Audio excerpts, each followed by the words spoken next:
Kalau berhenti. Bang Adian agak panik, marah ya. Oke, agak panik. Adian, Oke. gitu loh. Ya, silakan Bung Adian, panik, marah. Pertama, tidak ada hubungannya antara kacamata dan obrolan kita.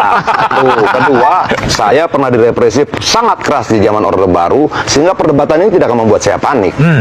Oke, ini yang ketiga, sebenarnya mana yang benar? Pernyataan Hasyim atau pernyataan Andre? Bergabungnya partai-partai itu menurut Pak Hasyim adalah karena izin dan restu Jokowi. Oke, kalau tidak ada izin dan restu, tidak akan ada bergabung. Begitulah kira-kiranya logikanya, toh. Itu dibantu oleh Andre. Oke, itu urusan internal mereka. Saya belum pernah mendengar pernyataan Pak Hasyim itu. Oh ya? Iya. Belum pernah. Oke, nanti dikasih. Oke, kalau itu, nah itu. Terus ketiga begini, keempat begini. Kalau kemudian masang foto itu bukan masalah, nggak akan diomongin kali. Dia menjadi masalah ketika diomongin. Dia menjadi sesuatu yang harus dipikirkan ketika dibicarakan dalam pidato kenegaraan. Ya. Tapi bahwa kemudian dihina orang pun, Jokowi akan tetap bilang, nggak apa-apa, nggak apa-apa, apalagi cuma pasang foto. Tapi logika sederhananya gampang, Re. Kalau dia tidak pikirkan pemasangan foto itu tidak akan dia bacakan dalam pidato kenegaraan. Dan itu teks loh. Itu bukan ucapan tanpa teks, itu ucapan dari teks. Jadi dia diketik dulu, baru dia bacakan.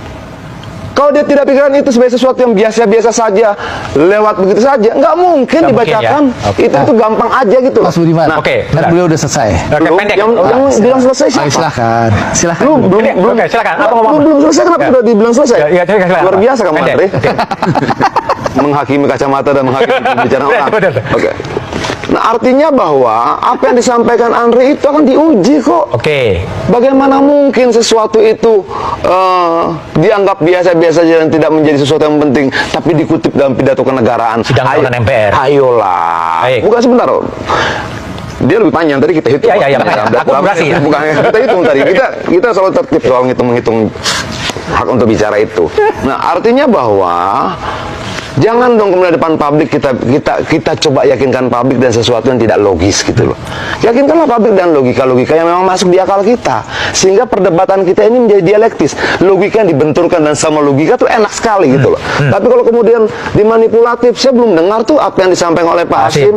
Waduh, sebagai politisi kelas nasional Andre harusnya dengar. Kenapa? Karena itulah pernyataan pertama kali yang disampaikan oleh Pak Hasyim sebelum deklarasi koalisi. Tidak mungkin kalau lu tidak tahu. Tapi kalau lu tidak tahu, ya mungkin saja saat itu lu tidak nonton televisi, tidak baca media, tidak punya handphone dan sebagainya. Kembali ke zaman batu mungkin kan. Tapi apa itu menjadi penting. Kenapa kita butuh kejelasan? Siapa yang bohong? Jokowi. Ya teman-teman, selamat datang kembali dengan saya di channel ini. Di sebuah cuplikan video yang barusan kita tonton ini yang cukup dan juga menarik ini teman-teman, ada banyak sekali yang menjadi tanggapan ataupun komentar para netizen-netizen dalam menanggapi video yang barusan kita tonton ini. Nah, di sini ada yang mengatakan teman-teman, itu Bang Adian memang orang cerdas dan pemberani. Teruskan berjuang demi menuntut keadilan. Suara Bang Adian memang masuk akal bagai orang-orang waras, kecuali manusia-manusia penjilat. Mungkin Bang Adian dianggap lawan yang bandel. Sebagai seorang politisi yang ex-aktif, 98 Adian memang sangat istimewa. Adian memang bisa jadi contoh politikus yang beretika politik, kalem, santun, tapi analisanya sangat tepat. Mr. Adian kok dilawan, pasti dibantai semua. Tahu sejarah 98 tidak untuk yang lawan. Bang Adrian dan pasti mikir 1000%. Lanjut lagi. Bedah terus Bang Adian biar cerdas, jangan politik pembodohan buat rakyat. Bang, tentunya yang bela Pak Jokowi rakyat dan muak dengan politisi yang membodohkan rakyat.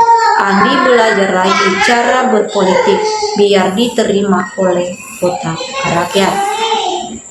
Bang Adrian memang politikus yang cerdas, berani melawan orang-orang munafik yang hidup di politik untuk cari makan, tidak malu sebagai penjilat Jokowi.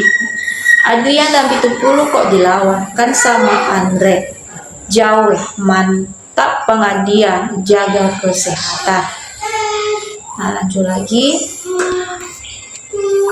Andre Rosiade cuma bisa nyengir debat lawan Andia. Anda tidak level dengan Bang Adrian. terlalu coplak. Si Andre dari Gerindra belum selevel dengan Bung Adian, beda jam terbang dan ujian bantingan berpolitik. Apapun dan siapapun jubirnya Mulyono, buset. Nah, lagi, Bang Adian memang politikus in the best. Lawan debatnya dibabat habis dan dibuat malu. Jika Adian tidak jadi penjilat jauh terlihat intelek, sebenarnya yang membuat politisi terlihat bodoh yaitu menjilat dan membela junjungannya walaupun keduanya tahu sebenarnya salah. Saya tidak gitu suka dengan Bang Adian, tetapi jika dibandingkan dengan Bang Andre yang jauh pasti lebih mengatas lebih mantap Bang Adian. Nah, itu lagi teman-teman.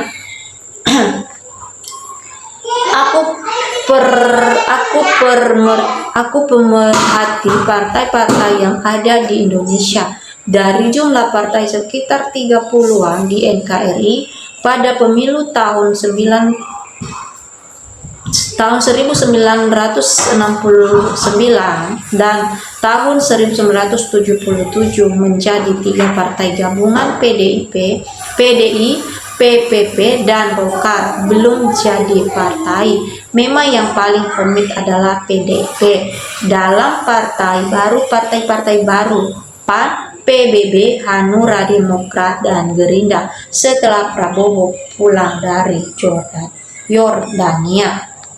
Tidak perlu Jokowi dibela, percuma, biar secara alami saja rakyat saksinya.